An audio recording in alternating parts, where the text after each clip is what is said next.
جہاں دائمی قیام کی جنت ہے، اس وقت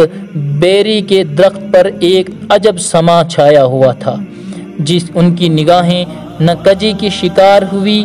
اور نہ حد سے آگے بڑھی۔ یقیناً انہوں نے اپنے پروردگار کی عظیم الشان نشانیاں دیکھی۔ افرأيتم اللات والعزى ومناة الثالثة الأخرى ألكم الذكر وله الأنثى تلك إذا قسمة ضيزى إن هي إلا أسماء سميتموها أنتم وآباؤكم ما أنزل الله بها من سلطان إن يتبعون إلا الظن وما تهوى الأنفس ولقد جاءهم من ربهم الهدى أم للإنسان ما تمنى فللہ الآخرۃ والأولى وکم من ملک فی السماوات لا تغنی شفاعتهم شیئا الا من بعد ان یأذن اللہ لمن یشاء ویرضى ان الذین لا یؤمنون بالآخرۃ لیسمون الملائکۃ تسمیۃ الانثى وما لهم به من علم ان یتبعون الا الظن وان الظن لا یغنی من الحق شیئا فأعرض عمن تولى عن ذكرنا ولم يرد إلا الحياة الدنيا ذلك مبلغهم من العلم إن ربك هو أعلم بمن ضل عن سبيله وهو أعلم بمن اهتدى۔ ان آیتوں کا مضمون نام نہاد دیویاں اور خرافات کی کہانیاں۔ ان آیتوں کا ترجمہ: کیا خیال ہے تمہارا لات اور عزا اور پھر تیسری دیوی منات کے بارے میں؟ کیا خوب بات ہے تمہارے لیے لڑکے اور اللہ کے لیے لڑکیاں، یہ تو بڑی غیر منصفانہ تقسیم ہے۔ اصل یہ ہے کہ یہ سب جھوٹے نام ہیں جو تم نے اور تمہارے باپ داداؤں نے رکھ لیے ہیں، اللہ نے تو ان کی کوئی دلیل نہیں اتاری ہے۔ یہ لوگ وہم و گمان اور خواہشات نفسانی کے پیچھے چلتے ہیں، حالانکہ ان کے پاس ان کے پروردگار کی طرف سے ہدایت آ چکی ہے۔ کیا انسان کی تمنائیں پوری ہونی ہیں؟ اول و آخر، دنیا و عقبہ سب اللہ کے ساتھ ہے،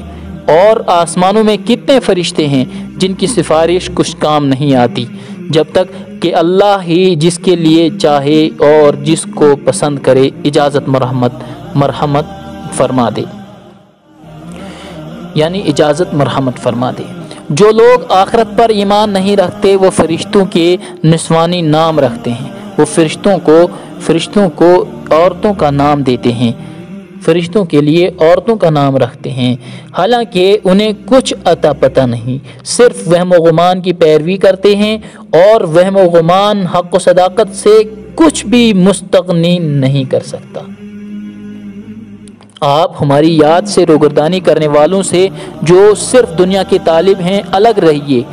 ان کے علم کی پہنچ یہیں تک ہے۔ آپ کا رب خوب جانتا ہے کہ اس کے راستے سے کون بھٹک رہا ہے، اور وہ ہدایت یافتہ لوگوں سے بھی اچھی طرح واقف ہے۔ وَلِلَّهِ مَا فِي السَّمَاوَاتِ وَمَا فِي الْأَرْضِ لِيَجْزِيَ الَّذِينَ أَسَاءُوا بِمَا عَمِلُوا وَيَجْزِيَ الَّذِينَ أَحْسَنُوا بِالْحُسْنَى الَّذِينَ يَجْتَنِبُونَ كَبَائِرَ الْإِثْمِ وَالْفَوَاحِشَ إِلَّا اللَّمَمَ إِنَّ رَبَّكَ وَاسِعُ الْمَغْفِرَةِ هو أعلم بكم إذ أنشأكم من الأرض وإذ أنتم أجنة في بطون أمهاتكم فلا تزكوا أنفسكم هو أعلم بمن اتقى أفرأيت الذي تولى وأعطى قليلا وأكدى عنده علم الغيب فهو يرى أم لم ينبأ بما في صحف موسى وإبراهيم الذي وفى ألا تزر وازرة وزر أخرى وأن ليس للإنسان إلا ما سعى وأن سعيه سوف يرى ثم يجزاه الجزاء الأوفى وأن إلى ربك المنتهى وأنه هو أضحك وأبكى وأنه هو أمات وأحيا وأنه خلق الزوجين الذكر والأنثى من نطفة إذا تمنى وأن عليه النشأة الأخرى وأنه هو أغنى وأقنى وأنه هو رب الشعرى۔ ان آیتوں کا مضمون اچھے لوگوں کی جزا اور گزشتہ صحیفوں کے حقائق۔ ان آیتوں کا ترجمہ: آسمانوں اور زمین کی تمام چیزوں کا اللہ ہی مالک ہے، وہی بدی کرنے والوں کو ان کی بدعملی کی سزا دے گا اور نیککاروں کو ان کی نیکی کی بہترین جزا دے گا۔ جو بڑے بڑے گناہوں بے حیائی کی باتوں سے پرہیز کرتے ہیں، اللہ یہ کہ چھوٹی موٹی کوتاہیاں ہو جائیں، تو تمہارا رب بڑی وسعت کے ساتھ معافی کے فیصلے فرماتا ہے۔ وہ تم سے اس وقت خوب واقف تھا تم کو زمین سے وجود عطا فرمایا تھا، اور جب تم اپنی ماؤں کے پیٹوں میں جنین تھے، اس لیے اپنی پاکی کی باتیں نہ کیا کرو۔ وہی خوب اچھی طرح جانتا ہے کہ کون متقی و پرہیزگار ہے، اس لیے خود کو بڑا پاک نہ سمجھا کرو۔ وہی خوب اچھی طرح جانتا ہے کہ کون متقی اور پرہیزگار ہے۔ کیا تم نے اس کا حال دیکھا جو روگردانی کرتا ہے اور جو تھوڑا سا دے کر ہاتھ روک لیتا ہے، بخل کرتا ہے؟ کیا اس کے پاس غیب کا علم ہے اور وہ دیکھ رہا ہے؟ کیا اسے بتایا گیا؟ کیا اسے بتایا نہیں گیا کہ موسیٰ کے صحیفوں میں کیا تھا اور ابراہیم کے صحیفوں میں، جنہوں نے حق ادا کر دیا کہ کوئی بوجھ اٹھانے والا کسی دوسرے کا بوجھ نہیں اٹھائے گا، اور یہ کہ انسان کو وہی ملتا ہے جس کی وہ محنت کرتا ہے، اور اس کی جدوجہد کا نتیجہ سامنے آتا ہے، پھر اس کی جزا اس کو بھرپور دی جاتی ہے، اور یہ کہ تمہارے رب کے پاس سب کو جانا ہے، اور یہ کہ وہی ہنساتا ہے اور رلاتا ہے، اور وہی مارتا ہے اور جلاتا ہے، اور اسی نے دونوں صنفوں یعنی مرد اور عورت کو ایک نطفے سے جو جب وہ ٹپکایا جاتا ہے پیدا کیا،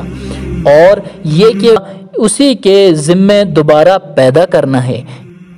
یعنی مر کر دوبارہ زندہ کرنا ہے، اور یہ کہ وہی دولت دیتا ہے اور اس کی حفاظت کرتا ہے، اور یہ کہ وہی ستارے کا مالک ہے جس کی بعض مشرک پوجا کرتے ہیں،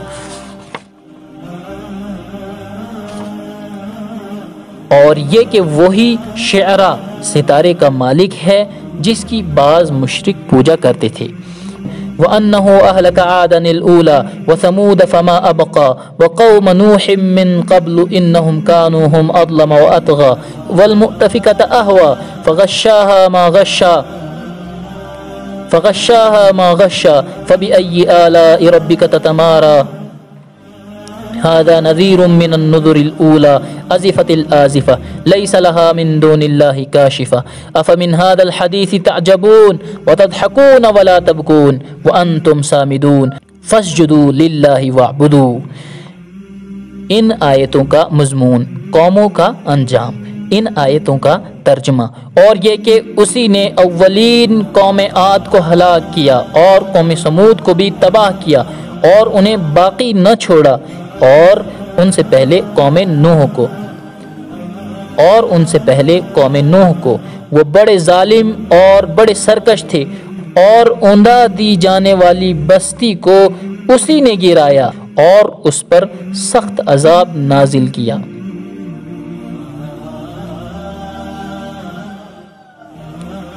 تو آخر تم اپنے رب کی کس نشانی کے بارے میں شک میں پڑے ہو؟ اب پہلے آگاہ کرنے والوں میں سے ایک یہ ہیں جو تمہیں آگاہ و خبردار کر رہے ہیں۔ سخت گھڑی قریب آ گئی ہے، اسے اللہ کے علاوہ کوئی ہٹا نہیں سکتا۔ اے لوگو، کیا ان باتوں پر تمہیں تعجب ہے اور تم ہنستے ہو؟ تمہیں رونا نہیں آتا اور تم تکبر کے ساتھ کھڑے ہو؟ جھکو اللہ کے لیے اور بندے بن کر رہو۔